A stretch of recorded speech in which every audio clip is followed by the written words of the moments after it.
अस्सलामुअलैकुम दोस्तों, कैसे हैं आप। उम्मीद करता हूँ सब खैरियत से होंगे। मैं भी बिल्कुल ठीक हूँ। सबसे पहले मैं आपको बता दूँ, मेरा नाम अली रज़ा है। हम लोग मक्का की तरफ जा रहे हैं जुमा की नमाज़ अदा करने। तो हमने सोचा क्यों ना अपने दोस्तों को भी सब दिखाया जाए कि कैसे हम पूरे रास्ता किस तरह जा रहे हैं, क्या क्या चीज़ें हैं रास्ते में देखने वाली। और उसके बाद हरम शरीफ में भी अगर पॉसिबल हुआ तो हम आपको दिखाएंगे, वहाँ का लाइव भी आएंगे, वहाँ भी आपको चीज़ें दिखाएंगे। और मैं इस टाइम आसिम भाई के साथ हूँ। आसिम भाई और मैंने और एक हमारे और दोस्त हैं अदनान भाई। तो सब ने प्लान किया था कि हम गारे सोर को दिखाना था आप सब दोस्तों को, कि उसके ऊपर जाना था, हमारा प्लान था। लेकिन कुछ मसरूफियात की वजह से हम वो नहीं कर सके, तो इसलिए हमने फिर ये चूज़ कर लिया। तो बाकी डिटेल आपको आसिम भाई बताते हैं। हमारा प्रोग्राम जैसा कि अली भाई ने बताया कि गारे सोर जाने का था, लेकिन अदनान भाई अपनी मसरूफियत की वजह से आज नहीं आ सके।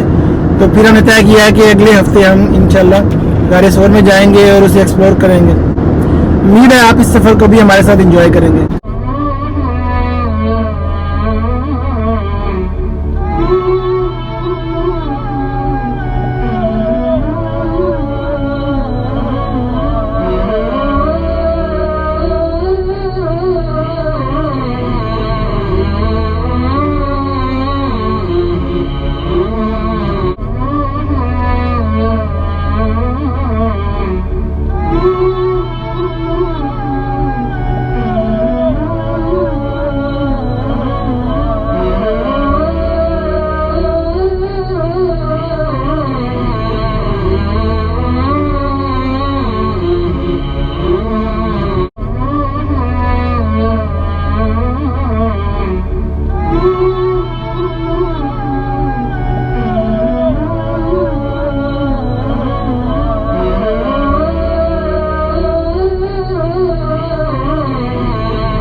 خطوة التنوي للكائنات، والناس ليسوا على حد سواء في المستوى غير أن لكونهم هنا تميزه في بنيه. والتمييز في الحقيقة ليس في نشر المطلقة، لا تبلغ النسبية، فليس ثمة تميز اللغة، بل لكل تميز لائق به، وليس الموصوف كما أصبح أئمتنا وولاة أمورنا.